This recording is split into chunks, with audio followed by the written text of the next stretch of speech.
Well, let's jump into what, if you could paint a picture today of what people here, people outside of Wilmington, would identify the Wilmington brand with 10 years from now, what would that look like? And again, just a real quick take, and then we'll dig into, from there, we'll dig into some of the differences of how you think perception is today and the brand is today versus where you think it should go.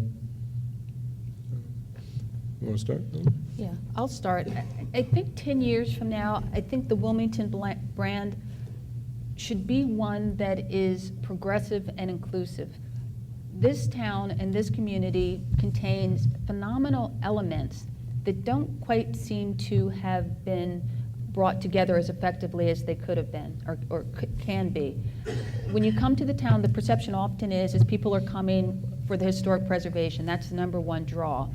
But I think even if that is what brings you to Wilmington, you want to be able to take that and say, okay, I came to see Orton Plantation, but as part of that, I found out that there's a phenomenal film industry here. There's a phenomenal cultural attractions that cross the gamut. You can be an athlete in this town and compete. Thousands of people come out and actively compete in this community. Maybe instead of limiting my visitation to the fall season when it's historic, let me come and take advantage of this. I understand there's a Kukularis Film Festival that a large majority of the people who live in the town aren't familiar with and haven't attended. How do we take these elements, the phenomenal elements that are here, and put them together in a way that people can connect with so that Wilmington is a year-round community? You often hear people talk about the knowledge-based and the attraction of technology. I have never been totally comfortable with the knowledge-based term because I think it ignores the fact that a strong component of this community is, and I think will remain, a service-oriented. And I don't think there's anything wrong with being service-oriented. Even if you are in the technology field, what you are doing in many respects is providing a service to the community. You may not be serving the food, you may not be cutting the grass, but those are equal components because when you come to Wilmington, you want to look at the beauty. And the beauty of Wilmington is frequently how well landscaped our homes are, how well landscaped our downtown is, how well maintained different shopping centers are. That's a service aspect. So I think 10 years from now, Wilmington needs to focus on more inclusion, being proud of each and every element that exists in this town and projecting it forward and not just focusing so narrow on certain divisions and certain very worthy elements, but see us as a whole and inclusive community.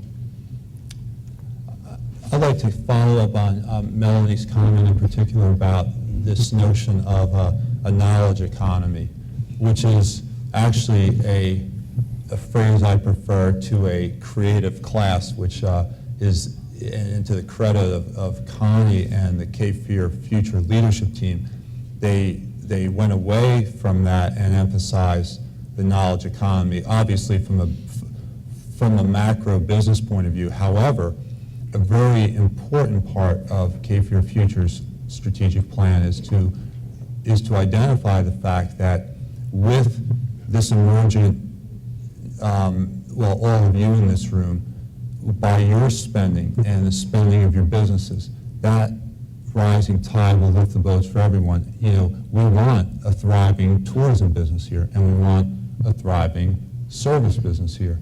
And we need to execute at the macro level, and I think everything will come along with that. When you talk about what we should be in 10 years, in my opinion, it's executing on Cape Fear Future and seeing the dream of Wilmington 2.0 actually realized. And Rayford, I know you're out here somewhere. Then in 10 years, I think we'll start Wilmington 3.0, Rayford. That's an inside joke. But I think that in the end, I think we have to continue to strive to be a city that is steeped in tradition, but have a modern flair about us. Because if we don't continue to change and be dynamic and keep pace, we will lose. there's two initiatives going on in what I identify as our competitors. Charleston has a digital Carter initiative. It's hard for me to say. But the Digital Carter initiative is something that they are investing a lot of money into to draw technology companies to the Charleston area. And the Creative Coast Alliance is Savannah's version of that. And you could pick up Forbes, you could pick up Good Housekeeping, and they're running full-page ads in those magazines with this new brand identity about where they want to go. So in 10 years, I want us to be not bigger, but better than Charleston and Savannah. I think we will succeed. My take on Wilmington in 10 years, I think obviously we need to retain the backbone, and that's, as we've talked about, the coastal lifestyle, which is, again, as I phrased it, first question, it's the good life. It's what we all enjoy. And I think that's very crucial to where we go from here. And the next thing I think is that we need to attract companies that will be excellent stewards with our natural resources. And this includes people, not just the environment, which is the obvious one. I think if we set high standards, we're going to attract like-minded businesses. And I think that's key to our growth, being responsible. I think we need to be known in 10 years as a town with all the amenities that a major town, the towns that were mentioned, have. And I think we lack quite a few of those amenities, and I'd like to see that growth in the infrastructure. I mean, that includes sidewalks, and around every school. There's schools in our town that have no sidewalks where the kids can't walk. So that's a big area to me, and I think that is to a lot of people that look at a community like this and say, is this right for my family? Is it a safe place? I want to be known as a town that takes its education very serious and have the kids excel for the national standards. So that's it. Thank you. Jen? I'd like to call for a lifeline on that question. To key off, I think that in 10 years, the goal would be as a region that's really got its stuff together. I think Tom kind of hit upon it. And I'm sure Scott's here, I know Billy King's here. We are not in competition with Asheville. We are not in competition with Raleigh. If you look at the map and you're sitting up in the north freezing your butt off and you want to go below the Mason-Dixon line, there are today 3 places that you must look at: Wilmington, Charleston, and Savannah. And so I think you need to sit down and get out the white line piece of paper like Rick did, and I'm sure that Fred Eshelman did before he made the commitment on PPD, and put your list together.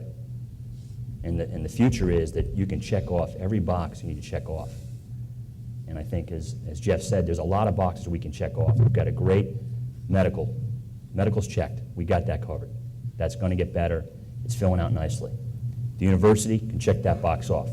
We need to figure out a way to coalesce around a lot of the technology and a lot of the things the university can provide. I think the university can be a great facilitator to get us there. But then we also got to check off the box on infrastructure. And Rick just got I won't speak for him, but he just moved to a new building. He really had 2 choices in all of Wilmington to move his business. He had 2 real choices. We've got to be able to make sure that we can check off all those boxes: cultural, education. What we think might be good, or what we think might be good enough, probably isn't necessarily good enough for that pharmaceutical company in New Jersey when they're checking off their boxes. We've got to have the platform and the infrastructure that says that they can check off all those boxes, and the pros far outweigh the cons of possibly being here for a hurricane. There's a lot of things that we can't control. You move your business down here and you have a hurricane come along, you might be shut down for 2 or 3 months. That'll shut down a lot of businesses permanently. So we know we've got to work with the goods and the bads about the environment, but how do we get there? And I think in 10 years, if we're proactive, I think we can get there, and those boxes can be checked off.